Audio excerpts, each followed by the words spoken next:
아멘.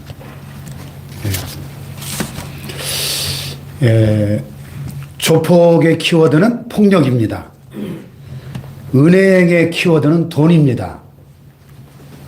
불교의 키워드는 자비입니다. 그렇다면 기독교의 키워드는 뭘까요? 사랑이라고 나올 것 같았는데 오늘 주제는 회복입니다. 회복. 하나님께서 태초에 아담과 하와를 창조하시고 세 가지 선물을 주셨는데요. 첫째는 영생의 선물을 주셨습니다.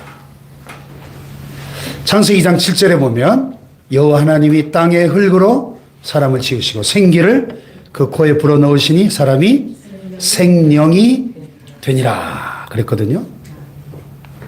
땅의 흙을 가지고 사람의 육체를 빚어서 만드시고 생기를 그 코에 하고 불어넣으신 이 기사를 원어로 보면요. 이때 이 생기가 히브리어로 네샤마라고 하는 단어인데요.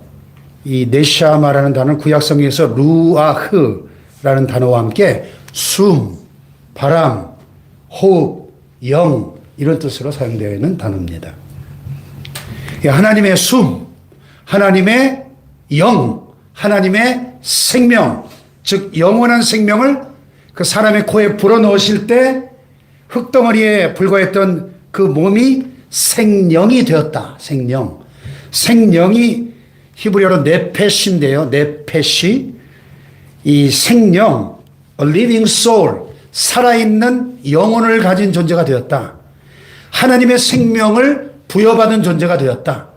즉 영생을 지닌 존재가 되었다. 그런 뜻입니다. 아멘. 아멘. 이것은 가장 귀중한 선물이죠. 만약 누가 저에게 금은보석이 아니라 100년을 지금부터 더 살 수 있는 생명 연장의 선물을 주셨다면 최고의 선물이 되겠죠. 그런데 하나님은 100년이 아니라 영생의 선물을 주신 것입니다. 아멘. 두 번째는요, 다스림의 선물을 주셨어요. 다스림. 창세기 1장 27절, 28절에 보면 하나님이 자기 형상, 곧 하나님의 형상대로 사람을 창조하시되 남자와 여자를 창조하시고 하나님이 그들에게 복을 주시며 하나님이 그들에게 이르시되 생육하고 번성하여 땅에 충만하라. 땅을 정복하라. 바다의 물고기와 하늘의 새와 땅에 움직이는 모든 생물을 어떻게 해라? 다스리라. 그랬거든요. 또 창세기 2장 15절에 보면 여호와 하나님이 그 사람을 이끌어 에덴 동산에 두어 그것을 경작하며 지키게 하시고 그랬어요. 하나님께서는 아담과 하와에게 에덴 동산을 포함해서 이 세상 모든 만물을 다스릴 수 있는 권한을 주셨다는 것입니다. 선물로 다스림의 권한을 주셨다. 그러니까 하나님은 사람을 태초에 왕으로 창조하셨다는 겁니다. 왕으로. 이 다스리는 사람은 왕 아니에요?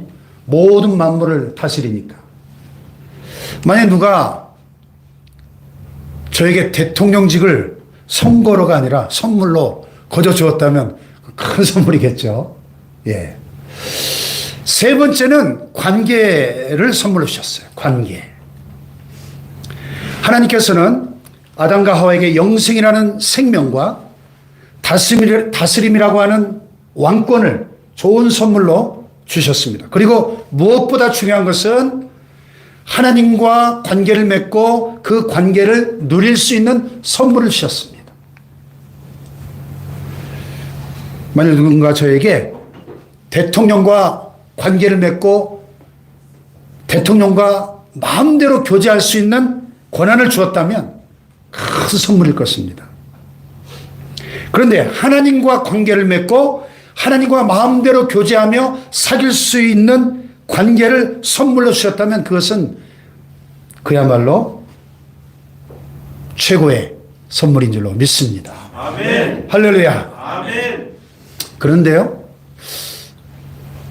하나님께서 이 사람을 창조하신 후에 야, 네 마음대로 살아라 이렇게 절대적인 자유를 주신 것이 아니고 하나님의 말씀 안에서 순종하면서 하나님과 영원한 관계를 맺고 살도록 관계라고 하는 선물을 주신 것입니다.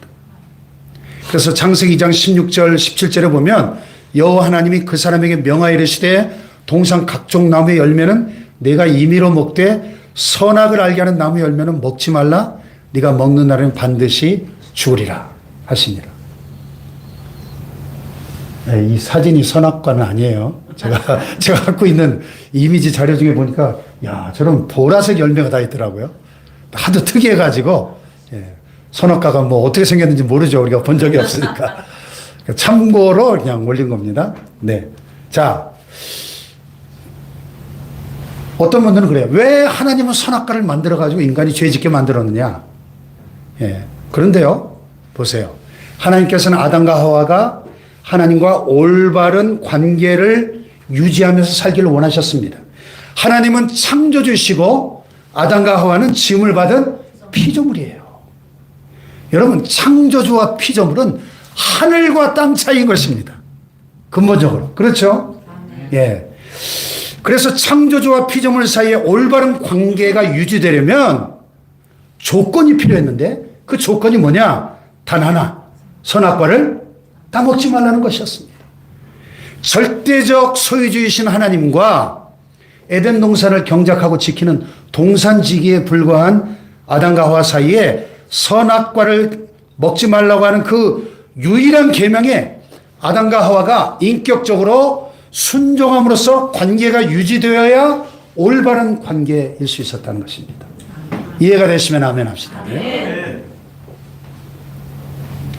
자, 보세요. 신랑과 신부가 결혼할 때 서로 손가락에 반지를 끼워주잖아요. 무슨 의미죠? 반지 왜 끼워주죠? 예. 내 모든 것은 당신의 것이지만은 순결 만큼은 잃어서는 안 된다는 관계의 표시잖아요, 관계. 그러므로 일단 결혼하고 나서는 철저히 부부의 정절을 지키고 순결을 지켜야죠. 예. 남편은 아내 외에 다른 여자와 관계를 가져서는 안 되고 아내는 다른 남자와 관계를 가져서도 안 되죠. 올바른 관계가 유지되기 위해서 반드시 지켜야 할 서약이 있잖아요. 서약. 이 지구상에 남자가 아무리 많아도 남편은 하나뿐이고 여자가 아무리 많아도 아내는 하나밖에 없지 않습니까? 아멘.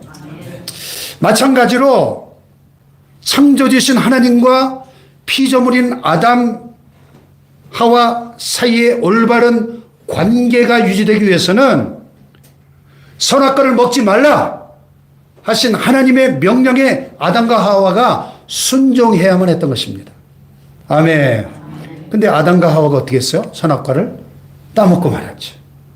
뱀을 사주한 마귀가 찾아와 가지고 야, 선악과를 먹어봐. 하나님과 똑같이 될 거야. 너희 눈이 밝아져서 You will be like God. 하나님과 똑같아져. 그 달콤한 속삭임에 간교한 유혹에 넘어가 버렸습니다. 그 불순종의 죄로 말미암아 하나님과의 관계가 깨어지고 말았습니다. 그래야 아담과 하와는 모든 것을 상실해버리고 말았습니다. 하나님의 계명을 어긴 결과로 인간은 세 가지를 잃어버렸는데 첫째는 영생을 잃어버렸습니다. 영생하지 못하고 죽어야 하는 존재가 되었습니다. 두 번째, 다스릴 수 있는 권한을 잃어버리고 말았습니다. 에덴 동산에서 쫓겨났습니다. 만물을 다스릴 수 있는 권한을 잃어버리고 마귀의 종이 되었습니다. 세 번째는 하나님과 원수가 되었습니다. 원래 하나님과 친구였는데 마귀와 친구가 되었으니 하나님과 원수가 되고 만 것입니다. 자, 예수님이 이 땅에 오신 이유입니다. 왜 예수님이 이 땅에 오셨을까요? 잃어버린 것들을 회복하려고 오신 줄 믿습니다. 본래 하나님의 선물로 주셨지만은 인간들의 죄로 인하여 잃어버린 것들을 다시 회복하려고 오신 줄 믿습니다. 아멘. 예수님이 이 땅에 오셔서 30년 동안을 나사렛 시골 마을에서 목수의 아들로 조용히 지내셨습니다. 사람들이 하나님의 아들이 이 땅에 살고 계신데도 아무도 몰랐습니다. 만왕의 왕이신 하나님의 아들이 오셨는데도 아무도 몰랐다니. 미국 대통령의 아들이 대전에 와서 30년을 살았는데 아무도 몰랐다는 것보다 더 놀라운 일입니다. 예. 자, 예수님이 30세에 비로소 메시아 취임식을 거행하시면서 공생의 사역을 시작하셨는데 성경 말씀을 이루시려는 뜻이 있었습니다. 구약에서 하나님의 일은 30세에 시작했습니다. 성막에서 제사장 안수는 30세 때 했습니다. 그래서 30은 사역의 수가 되었습니다. 제사장들이 하던 솔로몬 성전의 높바다, 물두멍이라고 하죠. 그 둘레가 30규빗이었습니다. 요셉은 30살에 애굽의 국무총리가 되어 일이 시작되었고, 다윗도 30살에 유다 지파의 왕으로 등극하여 통치하기 시작합니다.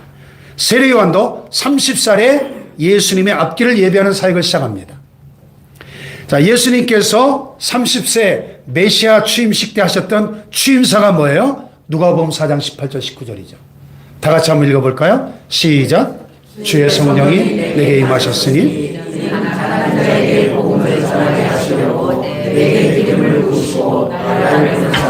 포로된 자에게 자유를, 눈먼 자에게 다시 보게 함을 전파하며 눌린 자를 자유롭게 하고 주의 은혜를 전파하게 하려 하심이라 하였더라. 아멘. 예수님이 이 땅에 오셔서 하신 일들은 모두 회복의 사역이었다는 것입니다. 가난한 자에게 복음을, 포로된 자에게 자유를, 눈먼 자에게 다시 보게 함을 전파하며 눌린 자를 자유케 하시려는, 이것이 바로 회복의 역사죠. 할렐루야. 예수님께서 이것저것 모든 마을에 다니시면서 복음을 증거할 때 나타났던 사건들 중에 하나가 오늘 본문인데요. 이 갈릴리 호수 주변에는 물이 많기 때문에 이스라엘 전역에서 가장 농사가 잘 되고 비옥한 땅입니다. 그래서 호수를 중심으로 마을들이 많이 형성되어 있었습니다. 예수님의 복음 사역의 중심지는 갈릴리였습니다. 예수님에 대한 소문이 쫙 퍼져나가니까 예수님이 가시는 곳마다 구름대 같은 사람들로 인산인해를 이루게 되었습니다. 그 가운데 가장 많은 사람들은 뭐니 해도 병자들이죠. 그래서 오늘 보면 마가복음 6장 55절과 56절에 이런 사실이 잘 나타나 있죠.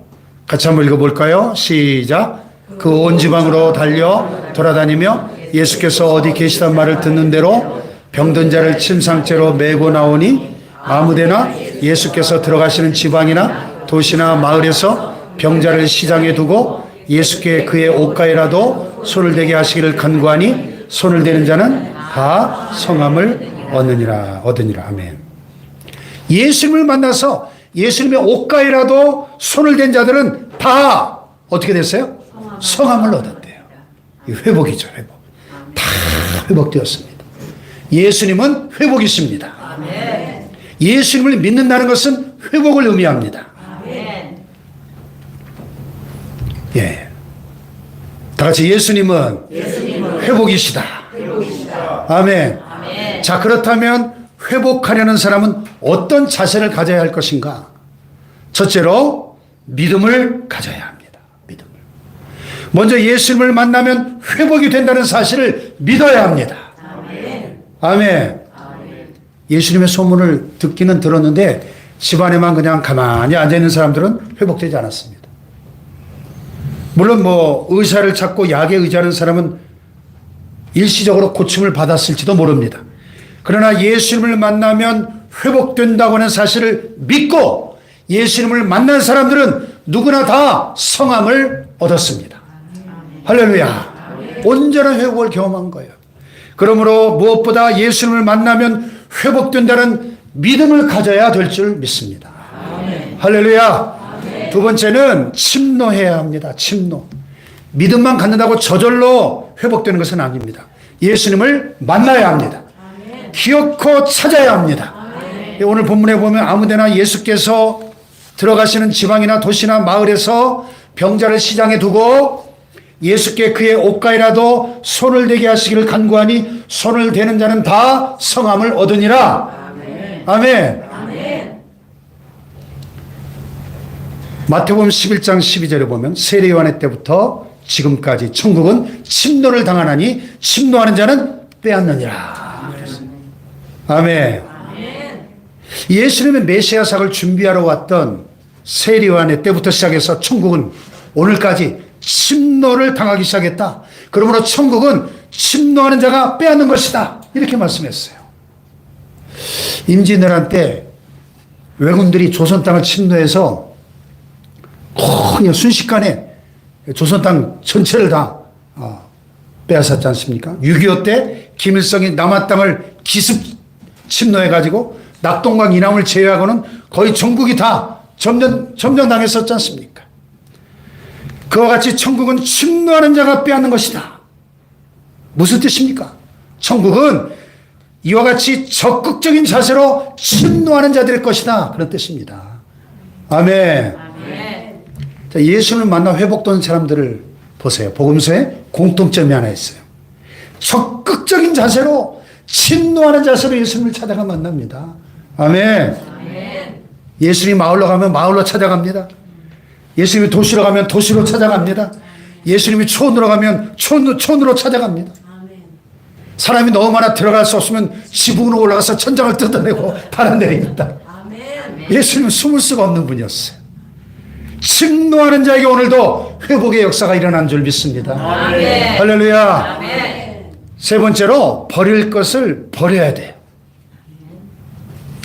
오늘 본문을 주의 깊게 보지 않으면 잘 보이지 않는 부분이 하나 있습니다. 놀라운 의미가 숨겨져 있는데 잘 발견되지 않는 것이 하나 있어요.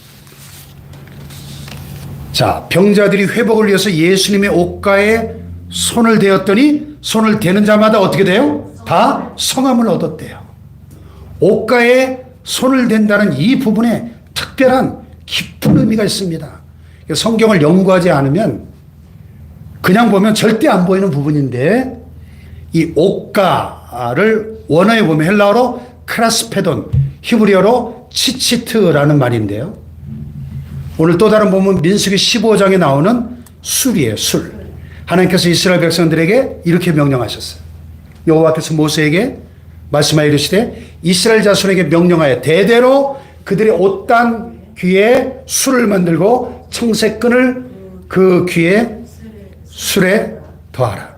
이 술은 너희가 보고 여호와의 모든 계명을 기억하여 준행하고 너희를 방종하게 하는 자신의 마음과 눈의 욕심을 따라 음행하지 않게 하기 위함이라. 그리하여 너희가 내 모든 계명을 기억하고 행하면 너희 하나님 앞에 거룩하리라.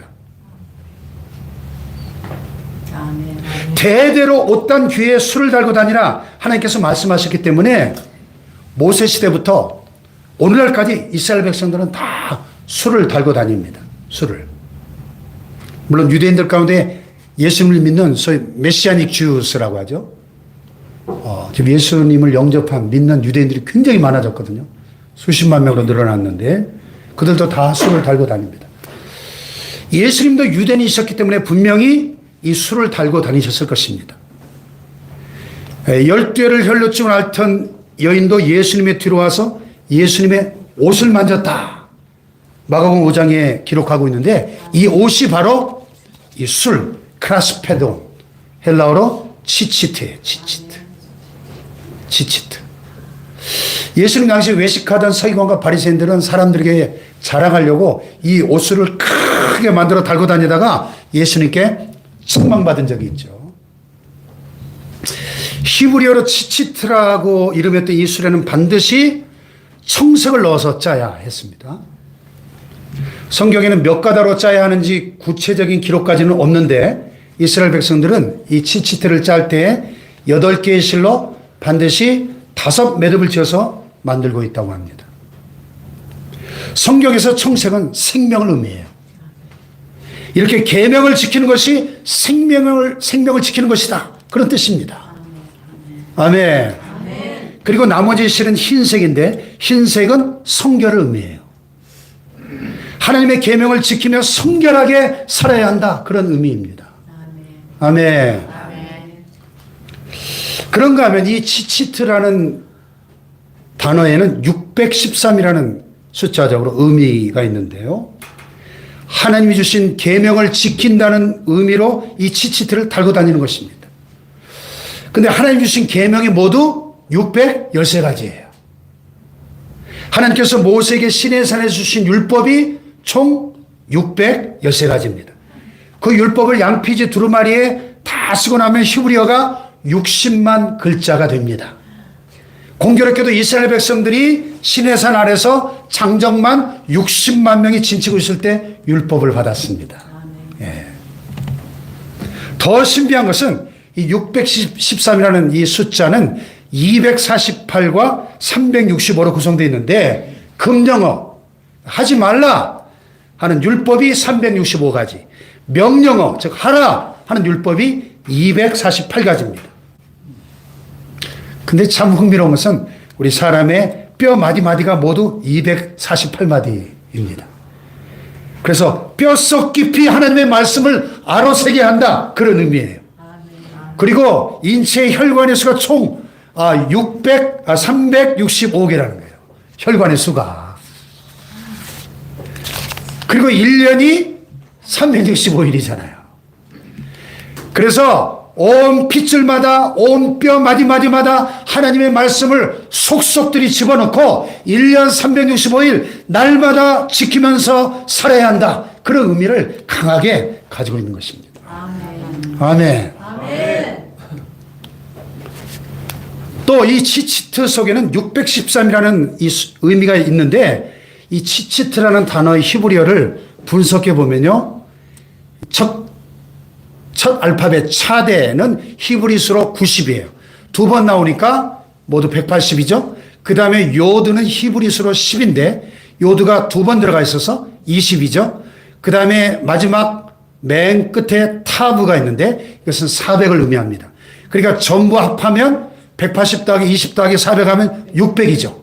거기다가 8개의 실이 사용되고 5개의 매듭 전부 합치면 613이 되는 거죠.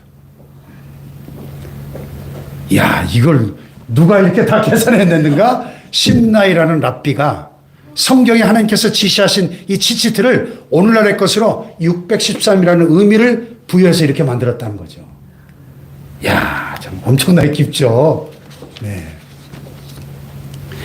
그러므로 바로 이 치치트를 만졌을 때 회복이 되었다. 이 말씀에는 깊은 의미가 있는 거예요.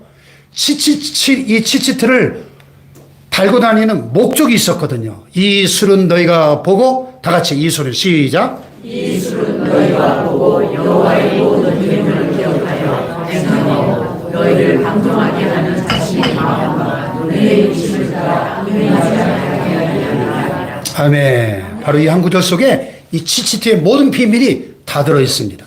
치치트의 목적은 두 가지예요. 첫째는 여호와의 모든 계명을 어떻게 해요? 기억하여. 또 두 번째는 그 계명을 어떻게 해요? 준행하게 하려는 것입니다. 하나님의 계명을 기억하고 준행하려고 하면 두 가지가 또 필요한데 하나는 방종을 버려야 하고 두 번째는 욕심을 버려야 합니다. 이 두 가지를 버리겠다는 결단을 했더니 병이 나았다. 그런 의미입니다. 아멘. 할렐루야. 아멘. 이솝우화에 보면 이런 재미난 이야기가 나와요. 어느 날 배고픈 여우가 포도원에 들어가서 포도를 마음껏 먹고 싶었습니다. 근데 들어가는 굴이 너무 좁은 거예요. 여우는 여우처럼 꾀를 내서 며칠을 굶었습니다. 다이어트를 해가지고 홀쭉해진 몸으로 들어가서 포도를 며칠 동안 실컷 먹고 보니 몸이 뚱뚱해졌습니다. 도망을 가야 되는데 빠져나갈 수가 없는 거예요. 도저히. 그래서 또 며칠을 굶었더니 다시 홀쭉해졌습니다. 예? 구멍을 빠져나오면서 여우가 중얼거렸습니다. 포도를 먹기 전이나 먹고 난 후나 배가 고픈 것은 마찬가지구나. 욕심은 아무 소용이 없다는 교훈이죠. 욕심을 버려야 한다는 것이죠. 이 고침받은 병자들이 예수님의 다른 곳을 만지지 않고 치치트를 만졌다.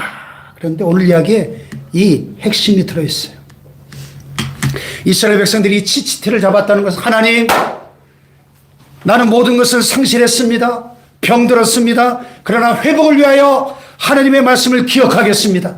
하나님의 말씀을 준행하겠습니다. 방종으로 병이 왔으니 방종을 버리겠습니다. 너무 욕심이 많았습니다. 욕심을 버리겠습니다. 그런 고백이에요. 그 고백의 마음으로 치치트를 잡았더니 다 성함을 얻고 회복이 되었다. 그런 뜻입니다. 할렐루야. 어린아이 4명을 두고 남편이 세상을 떠나버려가지고 홀로 남은 한 여인이 있었습니다. 남편이 너무너무 가난하게 살다 세상을 떠났기 때문에 남편도 없이 여자 혼자서 어린아이 4을 키우며 살기가 너무너무 힘이 들었습니다. 내 자식과 함께 죽어버려야지. 연탄불을 방에 피워놓고 동반 자살을 하려고 했는데 그것도 뜻대로 잘 되질 않았습니다. 나란히 자고 있는 4 자식을 보니 목졸라 죽이고 자기도 자살하려고 했는데 고나게 자는 자식들의 모습을 보니 도저히 불쌍해서 그렇게 할 수가 없었습니다. 이러지도 저러지도 못하던 이 여인은 자살하기 위해서 한강 주변을 여러 번 서성거렸지만 막상 죽으려고 하니까 용기가 나질 않았습니다. 몇 번씩이나 자살할 자리를 돌아보았습니다. 그러나 차마 빠지지는 못했습니다. 근데 한강 주변에 자살자들이 많은 곳에는 이 경찰이 상시로 배치되어 있었는데 한 여인이 늘 서성거리는 것을 수상히 여긴 경찰이 그 여인을 불쑥 검문을 했습니다. 여인은 경찰에게 사연 이야기를 쭉 했습니다. 근데 마침 이 경찰이 감리 교인이었습니다. 아주머니, 저와 함께 다음 주부터 교회 갑시다. 예수님을 만나면 살 길이 열릴 것입니다. 살 길이 열릴 것이란 말에 이 귀가 솔깃해가지고 감동이 돼서 마음이 열렸습니다. 교회 가서 예수님을 믿기 시작했습니다. 세상에는 믿을 놈이 하나도 없는데 예수님만은 믿을 수 있는 분 같아서 믿음이 들어가는 순간이죠. 내 자녀를 예수님께 맡기고 싶었습니다. 그래서 파출부로 인생을 다시 시작하면서 자기가 일하는 집에 10만 원만 가불해달라고 부탁을 했어요. 10만 원을 감사원금 봉투에 집어넣고 내 자녀들 향한 소망을 하나하나 정확하게 적었습니다. 자기는 비록 이런 신세를 할지라도 자식들만은 잘 기르고 싶었습니다. 그리고 간절하게 기도하기 시작했습니다. 훗날 이 4자녀 모두 훌륭한 사람들이 된 줄로 믿습니다. 파이로트도 1명 나왔고 대학 교수도 나왔습니다. 예수님을 만나고 모든 것이 회복되었습니다. 할렐루야. 그렇습니다. 예수님은 회복입니다. 예수님을 만나서 모든 것이